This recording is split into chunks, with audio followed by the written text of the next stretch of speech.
From New York and on the new Hot 97 app, Ebro in the morning on Hot 97. It's Hot 97. It is Ebro in the morning. And ladies and gentlemen, Laura Stiles Rosenberg and the first family of the city, Mayor DeBlasio and Chirlane McCray on the show. Back. Good How morning. are you guys? I feel special this morning with that warm applause. First We family? gotta come here more often. Yeah. Well, I mean, listen, you guys always got a warm reception here. Whether it was just Chirlane coming by or, Mayor DeBlasio dodging us for, weeks and months because you had some controversy going on. I never would dodge. You bailed out on us for a while. I never would dodge. I come home again and again. Yeah. You did come back, so I'm just giving you a hard time. All right.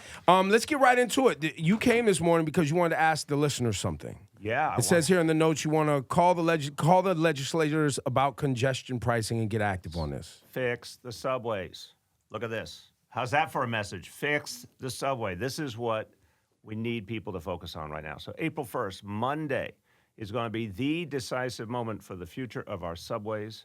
And if people think the subways right now are not working for them, if they're sick of the delays, if they're sick of being late to work, late to the job interview, late to pick up their kids, you actually have a chance to do something about it. In Albany on Monday, they're going to take a vote. If the vote goes the right way, tens of billions of dollars to fix the subway, get to the root cause of all the hassles that people are going through. If they don't vote on Monday, we lose our best chance for a long, long time. Now, what happened to make Monday the day where there's vote? Because we've been hearing about fixing the subway for how long now? You blaming the governor's blaming you. We know that it's a state issue. Et cetera, et cetera. How did we get to Monday being this? Well, first of all, Ebro, there's peace in the land. The governor and I came to an agreement on a plan. It involves congestion pricing. It involves getting revenue from the real estate world that certainly has some more revenue to give to the people. And it's a chance to finally get it right. But why April 1st? Because that's when the state budget is decided for the entire year. And when the state budget is decided, the legislators tend to need to make decisions. It's the number one moment of the whole year for them. They tend to deal with more difficult matters at that moment in a way they never, ever would otherwise.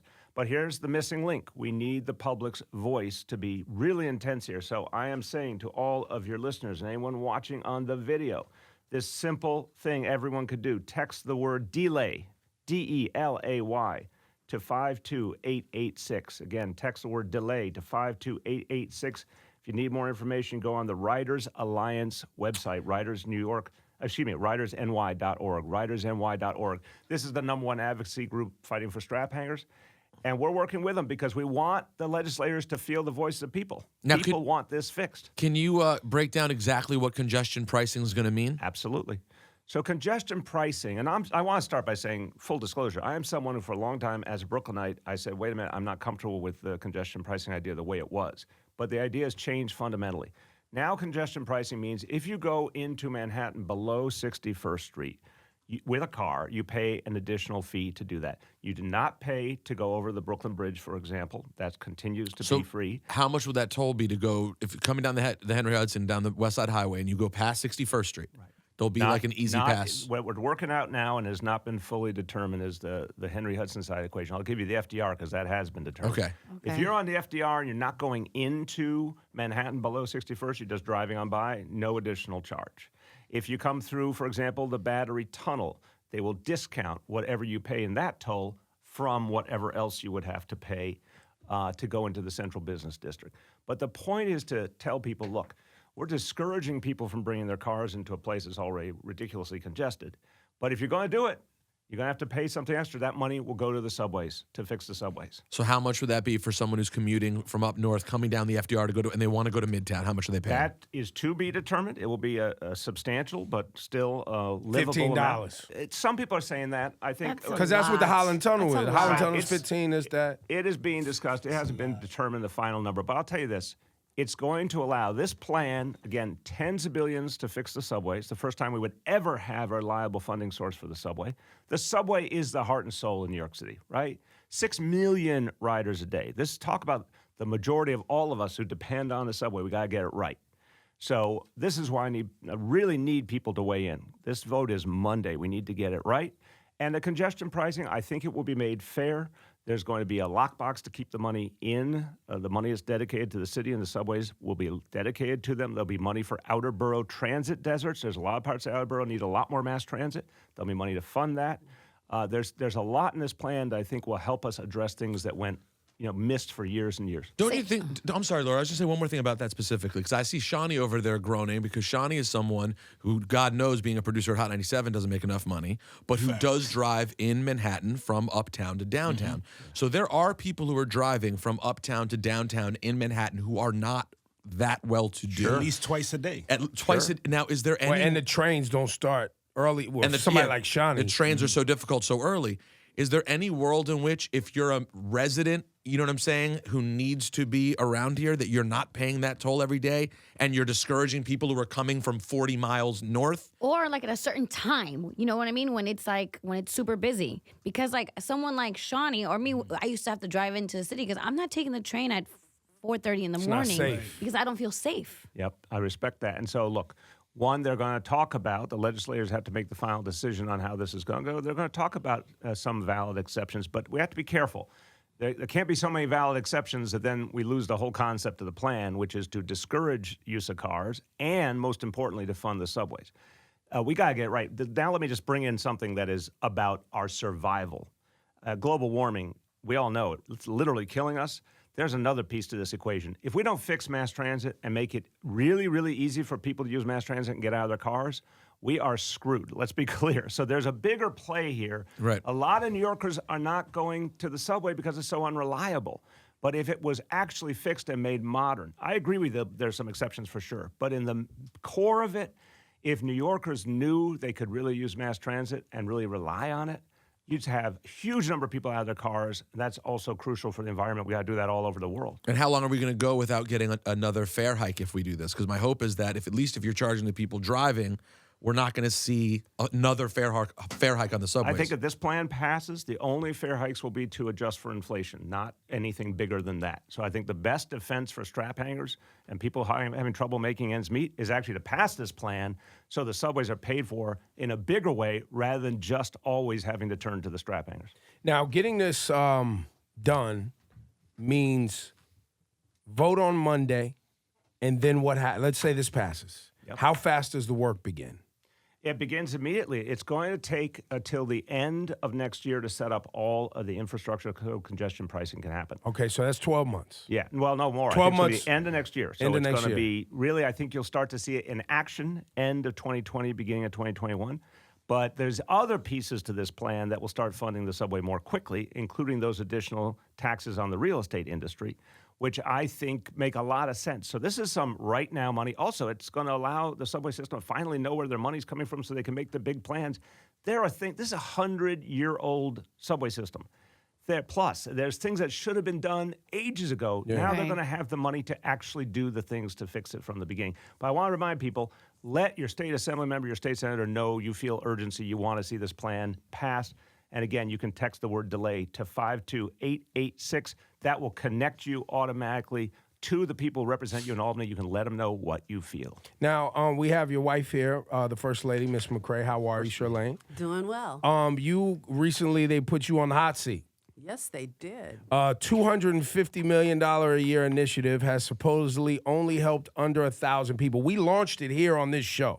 ThriveNYC, we found ourselves bragging about being a major city in America that actually is being assertive and progressive-minded with dealing with mental health issues. That's right. So That's we see right. these headlines. We're seeing you on the media. What's the truth here, and what's the false? You know, the truth is, haters gonna hate. That's all it's about. Yeah. Thrive is thriving.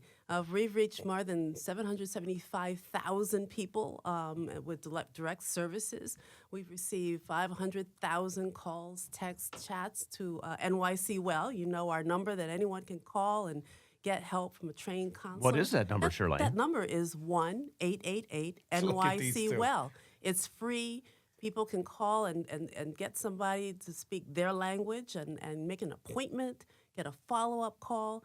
It's working. We're getting more calls than ever before. So why And is I want this? to say, let me just add, and the Divine Nine have stepped up and have trained more than 20,000 of their friends, family, neighbors in mental health first aid. Styles, you took it, didn't you? Yeah. it's a And you've great been here a course. number of times, and we've continued to push it. And every time we had a conversation, you told me how more people were calling, Yes. more people were signing up. We trained 100,000, more than 100,000 people so far in mental health first aid, which means they are able to help their own family members and friends, and 80% of them report that they have used their skills to help someone. That's amazing. So why the negativity? I don't understand. If these are the numbers, these are the facts, why is this saying otherwise? Where do they get that number? I think you got to ask them. But I just think it's haters. The haters want to hate because Thrive is doing very important work. So many people have been reached. There are 1.7 million New Yorkers with a diagnosable mental health condition in the city. No one has stepped up to actually do something to fill in the gaps with these. New York has had many services, but there's so many gaps, and most people didn't know how to access them. Thrive has stepped up to make sure people know how to connect to these services. People are clearly being reached. We have statistics, we have surveys, and yet we still get these So stories. some rich person who runs some nonprofit mental health organization probably didn't get the funding that they wanted, and they started an initiative to tear this down. I mean, Well, Can and, I- and wait a people minute. probably hating on her husband too. Let's and be people honest. just don't like No, the because mayor. no one could dislike Chirlane. Yeah, it I'm like, has what? to be It hate has for the to be mayor. me. I'm the problem. Can I say? Association. Can I just say this is the thing that really pisses me off. Oh, here we go. And thank you for noting that this is one of the places right here, Hot 97, where the conversation began in this city, because all of you had the foresight to say this is on everyone's mind. It's 20% of New Yorkers afflicted, 20% of Americans afflicted by a mental health challenge. That basically means every family. That's right. But it was the biggest undiscussed elephant in the room we've ever seen. And I want to say about our First Lady, she had the audacity and the strength to say we're going head first at this issue, because here's your quiz for today. Is there a national mental health strategy for the United States of America? No. No. Is there a strategy for New York State? No. Biggest city and country. She's the one that said, we're actually going to come up with a strategy. We're actually going to break through here and do something different. And I'm shocked that people don't begin at the beginning and say, okay, wait a minute. That's the most important thing here. Right. Yeah, I mean, it has to be your fault. So Yeah, it has to be. that's basically what you confirmed was what Rosenberg pointed out. Yeah, they It's your want to fault. attack you, so they go at her, which isn't right. This is an awesome program. Sorry, honey. Let's get to our racist schools and our segregated Wait schools. a minute. Wait. I'm not going to accept that one at face value. Well, I mean, you've yourself out of your mouth said we have as New York City the most segregated public school system in the country. I said something different, but we clearly have an issue with segregation we have to address here and pretty much every other school system in America, let's be clear. And that's why I just want to say, and I say it with absolute respect, I think sometimes people are putting a lot of superlatives on New York. This is a problem everywhere. Now, those specialized high schools where we saw Stuyvesant 7 African-American students admitted to last class, that's just, But to me, also, that's not too, even here's the close. other thing that really irritates me is as progressive, and I'm using quote fingers as we claim to be as a city and a state, as liberal and all these things, it's embarrassing that we're even in the conversation. I think that's why people add the superlatives. Right, 'cause they're so we surprised. shouldn't even be in the conversation Amen. for having a segregated school system based on class, based on zoning, based on any Race, of these, language. anything. You are 100% right if you say we should not have a segregated society. So this is where I really like to put things in a little perspective. 400 years of American history is what we're dealing with right now. Okay. Institutional racism. And you're right. Income inequality and class divide. That's right there with this. We cannot separate the issues of economic class and race in this equation because income inequality and institutional racism go hand in hand. So all I want to say to you is if you really want to break down segregation in schools, then we have to go to the root causes in terms of segregation in employment, segregation in housing, the lack of equality in income. All of these things are the beginning. We've got communities in New York City that lend themselves well to more diversified, integrated schools, and we're actually finally making some real progress on that and getting a lot of buy-in at the community level. But we've got communities that bluntly lean very heavily to one side of the demographic spectrum or the other. That has to do with all those underlying factors. Schools didn't create that problem. And we can't ask the schools to fix all that problem. We have to do actual The community has to change. fix it. The well, people and have to no, fix the it. society more broadly. We have government policies that help the 1% constantly for decades and decades. The money has been concentrated in the hands of the 1%. And the thing I talk about everywhere I go, I say there's plenty of money in the world, plenty of money in this country. It's just in the wrong hands. We got to be blunt about this. There's been a systematic effort to take money from working people, give it to the 1%. And it's happened right out in plain view. If you don't reverse that, then don't expect integrated schools. When you got blowback from schools on the Upper West Side and places where you were like, listen, we're reserving seats in some of these amazing schools. These are public schools, and we're going to make sure that people from different communities get into these schools because you recognize the problem, yes? Yes. And how has that gone? And real quick, just to Ebro's point that he was making earlier about New York, and I live on the Upper West Side, exactly in the school district where people are talking about. Yep. What makes it so disappointing is if you were to talk to those people, 90% of the people in my neighborhood would claim to be progressive liberals. Right. But when the time came for people of color to come sit in the schools with their kids, all of a sudden, where'd the progressive attitude go? We had who's coming to Chancellor. dinner? Yeah, exactly. We In had 2019. Carranza in here. We had a great discussion about it Yeah. because he feels just as strong as we did. Because listen, I know Ebro's. I was like, it shouldn't surprise you, but it's still like when I saw all the numbers from all those high schools come in, I'm like, it's insane. It is insane. The high school thing, look, that one piece, there's many pieces to fix.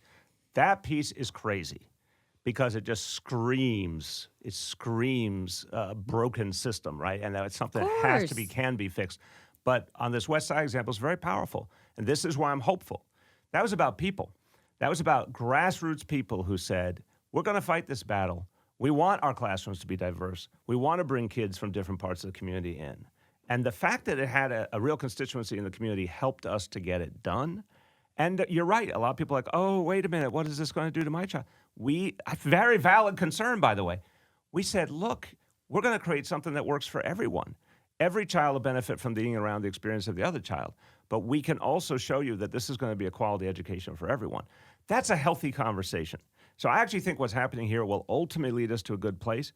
But what we should not do is forget to engage community members and actually get as much buy-in as possible for this change, because that's how you'll make it a lasting change. This says here that there's a plastic bag ban or tax coming to the state of New York. Do you know anything about this? Are you up on this? I am up on this. We need a plastic bag ban. Tell us more. The bottom line is, and it gets back to the global warming point, we have a society that keeps making things out of plastic, which means we're using fossil fuels, which means we're killing the earth. Well, because I know at my family's house, those plastic bags, they come in handy because we stash them under the kitchen sink. And they get used for everything. They get used for eating snacks. They get used for wet pool clothes. If any accidents happen, these plastic bags are very trash cans. multi-use. So you're taking something away from You my can home. still use them, but you're going to have to pay a tax. He said a ban. Like they're not going to be allowed. He's doing the right thing. He's reusing them, and we want people to reuse what they already have. I'm just saying, in We the just don't hood, wanna make more of them. DeBlasio, in the hood, the plastic bag that you get from the store goes either in a drawer or under the sink or in another larger bag.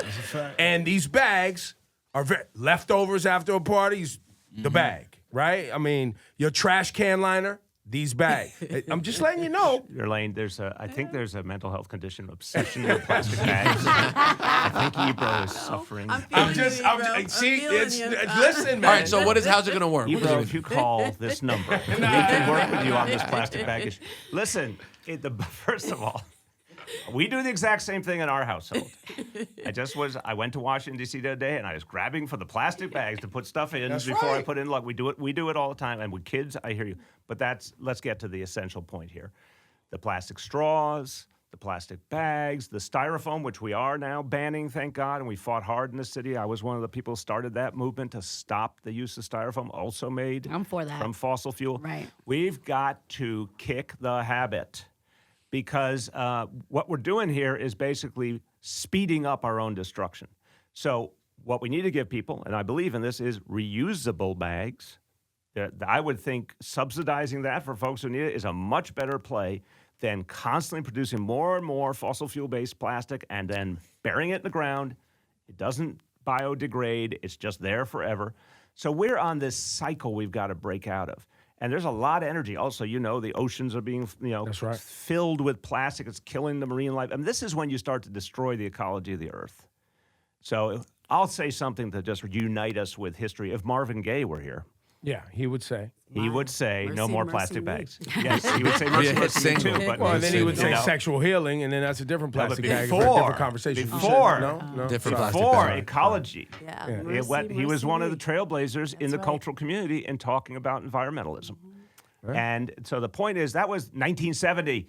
We still haven't fixed this problem. We're still addicted to petroleum products. We got to stop. But not only that, we have a problem that we are dealing with people on the other side of the aisle who make this a political issue. AOC was just fighting about this yesterday. The environment should not be a political Science issue. shouldn't be political. The fact that our world is literally, Mayor, I don't know, do you ever have conversations about the parts of New York City that potentially over the next 10 to 20, 30 years could be underwater? We just made an announcement a couple weeks ago.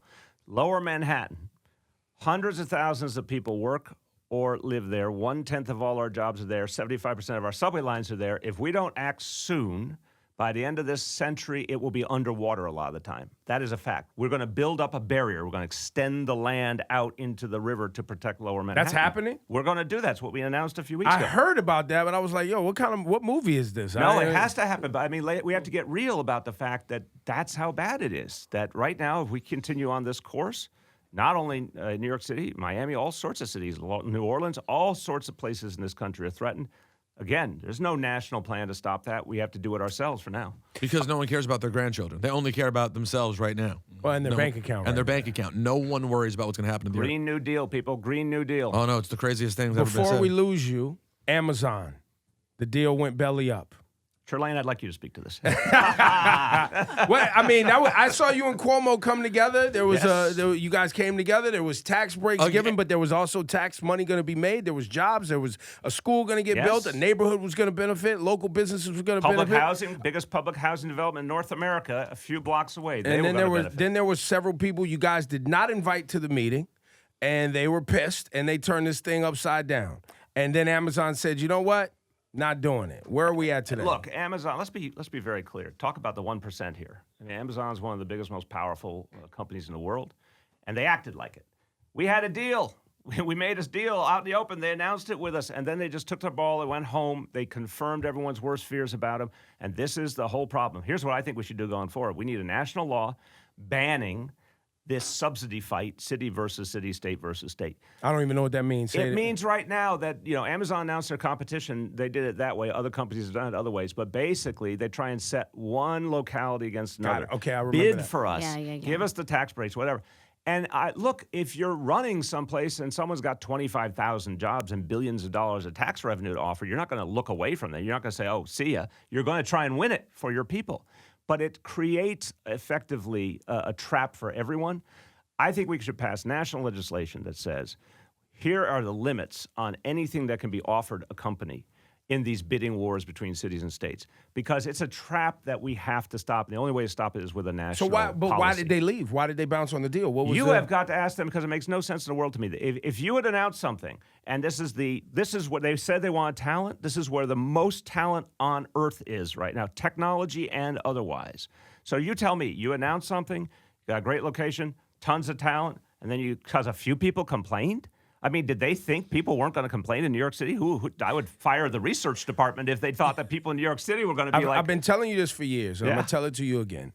I firmly believe a lot of the, I guess, negative energy towards you as a mayor, right, is because you are very progressive-minded. I've seen people call you hippy-dippy. You're his hippie mayor, all of these Those things. are the nice people. Those are nice people. I'm a conspiracy theorist. Have they announced a new place where this Amazon thing is going? Have they picked No. another city? I don't think so. I bet you they're waiting till he's not mayor anymore to make it look like it was your fault. Well, that's an interesting theory, Ebro, but I would have listened to you even more deeply before the plastic bag incident. But I want to say that... You don't think they'll wait 2 years, though? Yeah, no. Look, I think they have a hell of a lot of power. They made an incredibly arbitrary decision. They showed no regard for the people who were hurt by it. And this is the problem of corporate America. This is why we need new laws to rein in corporate America. They had a chance here. They could have been the good guys. They could have done something good for Queens. They could have done something for the community, and they just walked away. So I can't get inside their minds. but I think it's the strangest thing I've ever seen. And this was one place where you and our girl AOC did not agree. And that's fine, and I respect her a lot. And you know, you can be very respectful of your fellow progressive and disagree on something. If you look at the polling, vast majority of working class people and people of color wanted the jobs and also the massive revenue, which we would have put into affordable housing, we would have put into improving our schools. That well, even the revenue would have housing helped us. community over there, a lot of people were saying that the housing community over there wasn't involved. They were involved from the beginning. That's right. There was a huge amount of support. Small businesses wanted it. A lot of the public housing residents came out and rallied for it because they knew it would be jobs for their community. And by the way, half the jobs in tech nowadays do not require a 4-year college degree. Half of them. You can go out of high school, you can go have a 2-year associate's degree and still get a good job and a good career. So, you know, one thing, progressives have to be about real people's lives, and we should fight for fundamental change, but we also have to make sure that people have jobs and good paying jobs. We have to make sure there's money to pay for the things that create a more fair and just society. So I think some of my fellow progressives missed the boat on that, but that bottom line still is, the original sin is, who made the decision? Amazon made the decision to just pull up and run away. Well, that's why I work for Apple. Are you running for president? Well, that's a decision that I will just say at this point I have not ruled out, and it's a big family decision. It's something Chirlane and I have to talk about, and we have to make that decision sooner rather than later. Yeah, I would say so. Is there an option that you would do it? Is the only option in your eyes to run for president in 2020? Look, I'm not trying to theorize too much about different scenarios. I think there's a right now opportunity issue right in front of me. And Chirlane and I have been talking about it. We've been traveling. We went to New Hampshire. Her, by the way, fun fact, Chirlane's mom, Catherine, born and raised in New Hampshire. Okay. Which was something that surprised a lot of the folks that we talked to there. But, you know, we went to New Hampshire. We went to South Carolina together. Very positive reception. I was out in Iowa. Oh, so you're campaigning already. You're running for president. It's not campaigning. Sounds like. It's talking to people and listening to people. People are hungry for progressive change. This is the one thing I found. When I talk to people all over the country and I say the money's in the wrong hands, I'm telling you, every kind of audience, Chirlane's my witness, every kind of different audience responds to that because that's the truth they see. They see massive unfairness and inequality, and they know we got to break the status quo. And so to me, what's powerful about this national discussion is, let's start with this. This is not going to work, what we're doing right now. What's happening in this country is not going to work. We need something fundamentally different. And that's a conversation Chirlane and I are going to be involved in, whatever decision we make. I'll tell you one thing about Mayor DeBlasio. I don't know how he'd fare in this field. It's a crowded field with talented people in it, right? And some people who are very beloved. But the one quality that I keep bringing up is, if you can't ad-lib and talk, you are going to lose 3 debates to Donald Trump. And no matter what we say about him, no matter how dumb everyone says he is, the man does 2-hour stand-up shows by himself. And I like Mayor de Blasio's ability to be able to stand and riff with anyone off the top of the head. Well, and he's that is gotten something better that- because of Ebro in the Morning. Yo, that's a 97. great point. You know what I'm saying? Because when he first became mayor, he was little- rough. He was scared. We used to have him on the phone. He was But dancing now look around at the him. He's issue. Now ready. he's in there. You know, I was having this really nice moment with Rosenberg. Yeah, we I were. was feeling affirmed, and then you made it all And you about just you, ruined Ebro. it. That is Welcome to that's my a life. narcissistic tendency. Now, if you call for help, the help is for free. 1-888 NYC well. Well done. These Well done. guys. Give it up for Mayor Thank de you, guys. Blasio and the First Lady, Chirlane McCray. Thank you. Keep going, Mayor. Yes, sir. Keep going. Yes, sir.